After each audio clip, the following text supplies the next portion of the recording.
하나님께서 오늘 우리에게 주실 말씀은 룻기 4장 13절에서 15절 말씀입니다. 4장 13절에서 15절 말씀 봉독하겠습니다. 이에 보아스가 룻을 맞이하여 아내로 삼고 그에게 들어갔더니 여호와께서 그에게 임신하게 하심으로 그가 아들을 낳은지라. 여인들이 나오미에게 이르되 찬송할지로다. 여호와께서 오늘 내게 기업 물을 자가 없게 하지 아니하셨도다. 이 아이의 이름이 이스라엘 중에 유명하게 되기를 원하노라. 이는 내 생명의 회복자이며 내 노년의 봉영자라. 곧 너를 사랑하며 일곱 아들보다 귀한 내 며느리가 낳은 자로다 하니라. 아멘.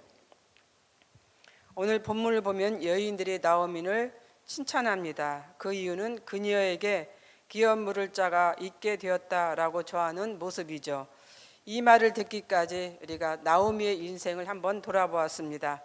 10여 년 전 남편을 따라 모압 지방으로 이제 나오미는 떠났습니다. 그곳 생활이 행복과 기쁨이 되어야 했음에도 불구하고 이제 그 반대의 생활을 했던 것을 성경은 보여주고 있습니다. 아픔과 고난의 생활이었던 것이죠. 남편이 먼저 죽고 그 다음 차례로 아들들을 잃게 됩니다. 더 이상 그곳에서 살아갈 수 없게 되자 나오미는 이제 자부 룻과 함께 고향 베들레헴으로 돌아왔습니다. 떠날 때는 누구보다도 행복한 그런 모습으로 떠났지만 돌아올 때는 누구보다도 가장 처참하고 불행한 그런 모습으로 나오미는 돌아왔던 것이죠. 그나마 이제 자부 룻을 얻게 된 것을 다행이라 생각할 수가 있습니다. 그런데 나오미가 남편을 따라 모압 지방으로 갈 때는 빈손이 아닌 누구보다도 풍족한 가운데 떠났다라고 이렇게 나오미가 고백하고 있습니다. 1장 21절입니다. 내가 풍족하게 나갔더니, 그렇습니다. 나오미는 떠날 때는 풍족하게 떠났습니다. 그들이 떠날 때는 비록 흉년이 든 그런 시기였습니다. 흉년 때문에 고향을 떠났던 것이죠. 그럼에도 불구하고 아마도 저축해 놓은 그 물질이 있어서 그것을 가지고 떠났던 것 같습니다. 그래서 나오미의 고백이 풍족했다라고 이렇게 말하고 있는 것 같습니다. 그런데 가장 중요한 것을 잃어버리고 돌아오게 되었죠. 절대로 잃어버리지 말아야 할 것을 잃어버리고 돌아온 나오미였습니다. 바로 기업 물을 자입니다. 기업은 여러 의미로 해석할 수가 있습니다. 땅이나 사업을 의미할 수도 있고 기타 다른 것일 수도 있습니다. 하지만 본문에서의 기업은 사람을 의미합니다. 즉 가업을 이을 자, 가게를 이어갈 자, 가문을 이어갈 자를 뜻하고 있습니다. 나오미에게 기업은 곧 남편과 자식이었습니다. 그런데 남편과 자식이 죽었습니다. 모압 지방에 간 지 10년 만에 이 모든 것을 잃게 되었던 것이죠. 당연히 기업을 이을 자가 없게 되었습니다. 그리고 고향 베들레헴으로 돌아왔던 것이죠. 그때 고향 사람들의 시선이 어떠했을까? 한번 상상해 보시기 바랍니다. 주위 사람들의 시선도 시선이었지만 나오미 자신이 더 부끄럽고 수치스러운 그런 심정이었을 것입니다. 그래서 20절에 보면은 나를 나오미라 부르지 말고 나를 마라라 이렇게 부르라고 말하고 있습니다. 여기서 마라는 출애굽기 15장 23절에 기록된 내용의 그런 단어입니다. 거기에는 그 마라라고 하는 뜻은 쓴물의 의미가 있는 것이죠. 즉 마라의 뜻은 괴로움, 쓰라림, 씀 등의 이 뜻을 담고 있습니다. 그만큼 나오미의 마음이 이 쓴물과 같다라고 하는 표현입니다. 그런데 나오미에게 사람들이 칭찬을 하며 친송을 합니다. 이제는 반대로 앞에서는 나오미에게 그런 의미를 부여했지만 이제 지금은 나오미에게 사람들이 칭찬을 하게 되었다라고 하는 그런 것이죠. 그리고 하나님을 찬양합니다. 본문 14절입니다. 여인들이 나오미에게 이르되 찬송할지로다. 여호와께서 오늘 내게 기업 물을 자가 없게 하지 아니하셨도다. 본문 14절의 내용에서는 이제 여인들이 칭송을 합니다. 또 하나님을 찬양합니다. 기업 물을 자가 없음을 통하여 자신을 스스로 말하라고 했던 나오미에게 이제는 반대로 여인들이 나오미를 칭찬하고 있는 것이죠. 어찌 된 일일까요? 바로 나오미에게 기업 물을 자가 나타났던 것입니다. 첫 번째는 보아스이고 두 번째는 보아스와 룻에게서 출생한 아이입니다. 보아스는 엘리멜렉의 친족으로 모압에서 따라온 룻과 결혼하여 아들을 낳았고 나오미에게 기업 물을 자를 얻게 했던 것입니다. 그런데 보아스와 룻의 결혼에서 일반적으로 보면 당연히 보아스의 가문의 계보를 이어가야 됩니다. 그런데 둘의 결혼은 보아스의 가문이 아닌 엘리멜렉의 가게, 즉 이제 룻의 전 남편 말론의 가게로 이어지게 된다라고 하는 것이죠. 둘의 관계에서 낳은 아이가 말론의 아들이 되었고 나오미의 손자가 되었던 것입니다. 이렇게 해서 엘리멜렉 가게에 이어집니다. 그런데 4장 10절에 보면은 또 말론의 아내 모압 여인 룻을 사서 나의 아내로 맞이하고 그 죽은 자의 기업을 그의 이름으로 세워 그의 이름이 그의 형제 중과 그곳 성문에서 끊어지지 아니하게 하매 너희가 오늘 증인이 되었느니라. 여기서 보면은 이제 보아스는 말론의 아내 모압 여인 룻을 사서 나의 아내로 맞이했다. 그래서 그 죽은 자의 기업을 이어갔다라고 이렇게 기록하고 있습니다. 그러니까 보아스가 룻과의 결혼해서 낳은 아들은 보아스의 이제 가문으로 이어지는 것이 아니라 엘리멜렉의 그 가문, 그 가게로 이어진다라고 이렇게 4장 10절에서 얘기하고 있는 것이죠. 그렇다면 여기서 우리가 한번 생각해 볼 단어가 있습니다. 기업 물을 자란 어떤 뜻일까? 그래서 한번 살펴보았습니다. 기업 물을 자를 다른 말로 표현하면 고엘 제도입니다. 고엘이라고 하는 뜻을 담고 있습니다. 성경에는 이 단어가 없습니다. 하지만 성경 곳곳에는 이 제도에 대해서 여러 가지를 기록하고 있습니다. 레위기 25장과 민수기 35장 또 그리고 신명기 25장에서 이 내용을 다루고 있습니다.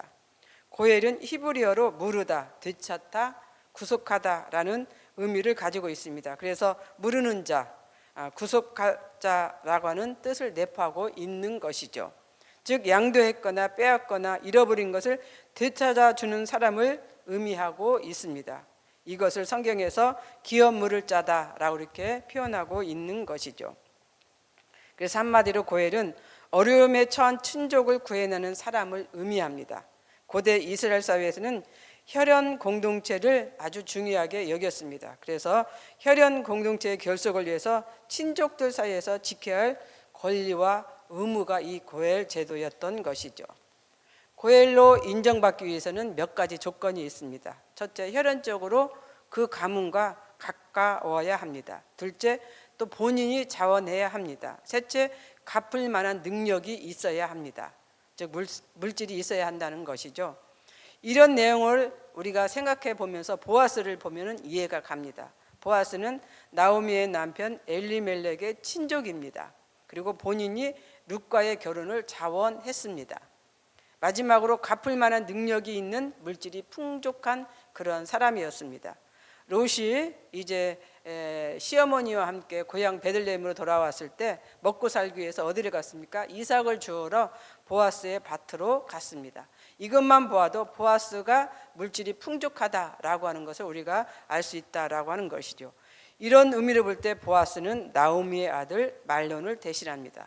그런데 성경은 말론 대신 보아스의 이름을 기록하고 있습니다.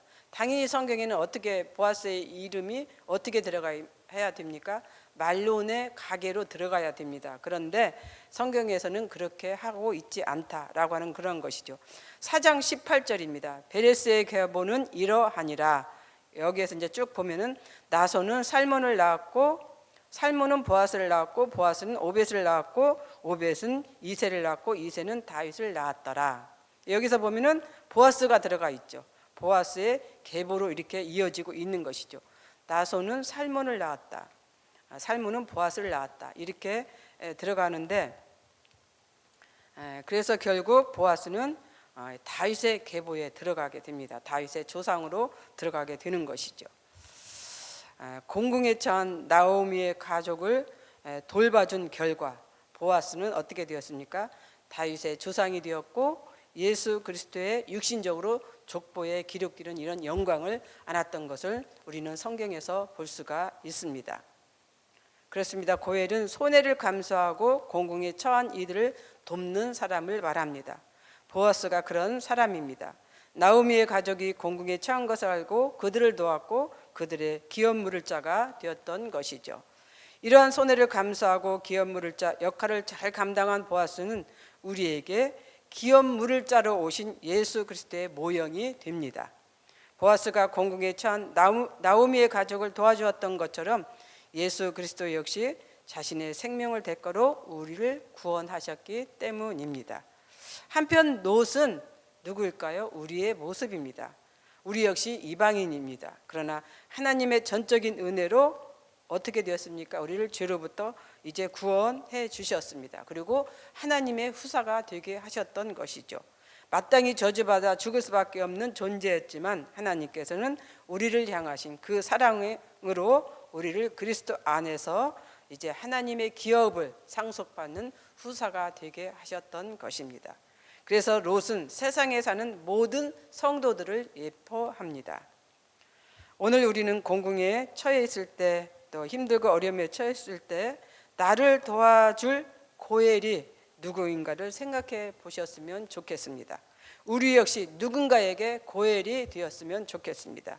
또한 고엘은 우리를 죄에서 사망에서 건져주신 예수 그리스도라고 하는 사실을 기억하는 그런 하루가 되었으면 좋겠습니다.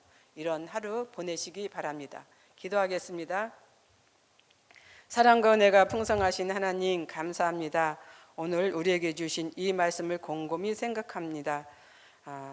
나에게 있어 우리에게 있어 고엘은 누구였는가, 또 나 역시 누구에게 고엘이 되었는가, 이런 것을 생각하는 그런 하루가 되게 하여 주시옵소서. 당연히 예수 그리스도는 우리의 고엘입니다. 하나님께서 독생자 유아들 예수 그리스도를 이 땅에 보내주셔서 우리가 어려움에 처했을 때, 우리가 죄에 머물러 있을 때, 죄에 처해 있을 때 우리를 구해주신 그 예수 그리스도라고 하는 이 사실을 기억합니다. 그런 하루가 되게 하여 주시옵소서. 그분만이, 예수 그리스도만이 나의 고엘이 된다고 하는 이 사실을 기억하는 하루가 되게 하여 주옵소서. 그리하여 우리로 하여금 우리의 신앙을 이어가는 우리의 삶이 되게 하여 주시옵소서. 감사를 드리며 예수님 이름으로 기도드립니다. 아멘. 공동 기도문입니다. 지금 들은 말씀이 내 삶으로 이어지게 하옵소서. 또 다른 2년, 3년의 복이 계속 이어지는 말씀상 공동체가 되게 하옵소서. 각종 암과 질병 등으로 고통당하고 있는 성도들을 주님의 이름으로 고쳐주시고 치료하여 주소서. 정치, 경제, 사회가 안정된 대한민국이 되게 하소서. 지난 장마로 인하여 피해를 당한 지역과 가정의 도움의 손길을 통하여 정리가 잘 되게 하시고 다가오는 종다리 태풍으로 어려움 당하지 않게 도와주소서. 세계 곳곳에서 일어나고 있는 전쟁과 기후 이상 변화에 따른 가뭄, 재해 등이 발생하지 않도록 축복하옵소서. 이 시간 공동 기도문과 개인의 기도 제목을 놓고 기도하신 후에 각자 삶의 자리로 나가도록 하겠습니다. 기도하겠습니다.